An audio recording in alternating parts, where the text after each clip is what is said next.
Loving handicrafts, practical tips for handicrafts. In this video series, I will teach you how to knit the heel of a woolen sock. This is the first part of the video series, in which we will knit the heel flap. I make a reinforced heel by knitting purl stitches on the wrong side and knitting knit stitches on the right side, lifting every other stitch, which creates the reinforced heel that looks like this. Now we are on this needle, the first and fourth needles. The second and third needles are resting here like this. The idea of the heel flap is that the first stitch is lifted. And I always lift a stitch in such a way that I check the edge a little to see how it sits.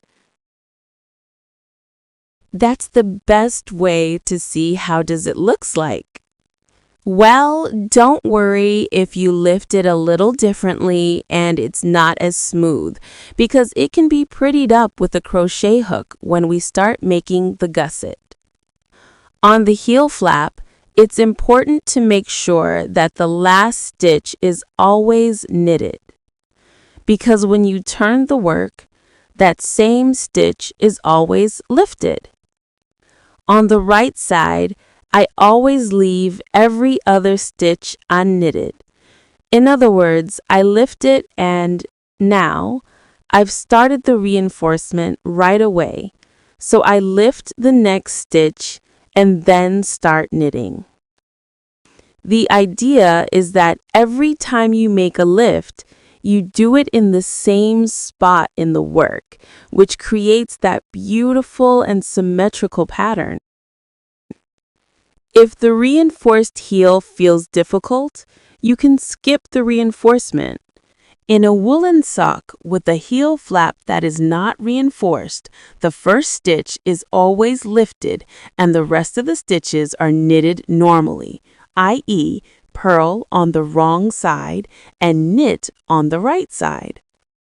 The heel flap will have as many rows as you have stitches on one needle here. In other words, the number of rows for the heel flap is the same as the number of stitches on two needles. Checklist for heel flap. Always start knitting the heel flap from the wrong side.